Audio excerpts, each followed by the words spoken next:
Hey, what's going on, guys? The Horror Man back with my next review of the Goosebumps Challenge.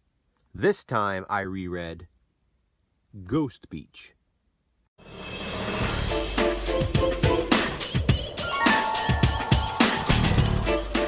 Ghost Beach is Goosebumps book number 22 of the original 62. As you can see, this one has sort of a beige and green color scheme. I love the cover art of this one. You have a ghost coming out of a grave in a cemetery, and the beach in the background with the full moon hidden behind the clouds. This cover already establishes the atmosphere of the story. The tagline for this one reads, "No swimming, no surfing, no haunting." Ghost Beach follows the story of 12-year-old Jerry and his 11-year-old sister Terry. The siblings live in New Jersey, but they are spending some time in New England at the cottage of their distant cousins. The cottage is in the woods, and there is a nearby cemetery and a nearby beach. Terry loves exploring graveyards, and she has many hobbies. One of them is gravestone rubbing. She also enjoys reading mysteries and solving them. Jerry is more interested in animals and exploring the beach. After spending some time in the cemetery looking at all of the old gravestones, the two head down to the beach. That's where they find the cave.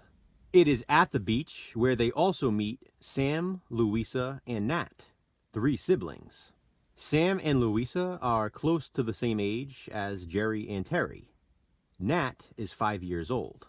Jerry and Terry find it strange that Sam, Louisa, and Nat all have the same last name as they do, Sadler.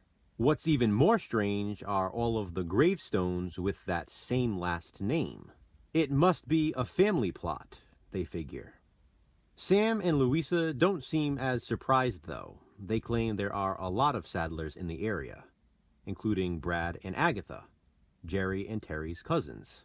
Sam and his siblings also warn Jerry and Terry never to enter the cave. Later on, back at the cottage, Brad and Agatha issue them the same warning.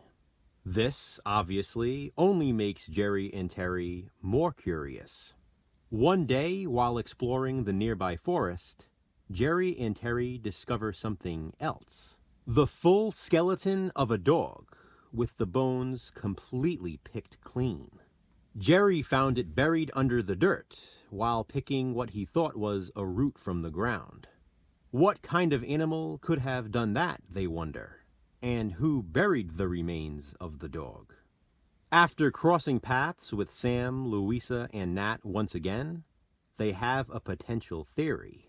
The 3 siblings inform them that a ghost lives in the area, in the cave on the beach. All victims of the ghost are found with their bones picked clean, just like the dog. Again, Sam, Louisa, and Nat warn Jerry and Terry to stay away from the cave. Will Jerry and Terry heed the warnings of their new friends and their cousins? Of course not. Is there really a ghost haunting the cave? Why does everyone around there have the same last name? Is their trip to New England a vacation on Ghost Beach? I could definitely go into more detail with this one, but I'd hate to spoil it, so I'll leave it at that. Just like this awesome cover here, Ghost Beach is super atmospheric. Many chapters take place on the beach at night. The moonlight and night clouds are very descriptive. You can almost hear the waves crashing as you read the book. The graveyard is old, and many of the stones are broken or even missing. And the description of the inside of the cave may be even more frightening. The big standout for Ghost Beach, in my opinion though, is the ending. The dark, dark ending. It's actually quite disturbing in a way. Obviously, I mean that in the best way possible.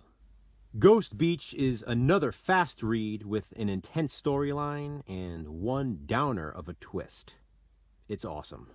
I can definitely understand why this is another memorable one for a lot of Goosebumps fans. Have you read Ghost Beach? If so, what do you think of it? Comment below and let me know. What will I reread and review next for the Goosebumps Challenge? Check back soon to find out. Thanks for watching, guys. Hit that thumbs up and be kind. Subscribe.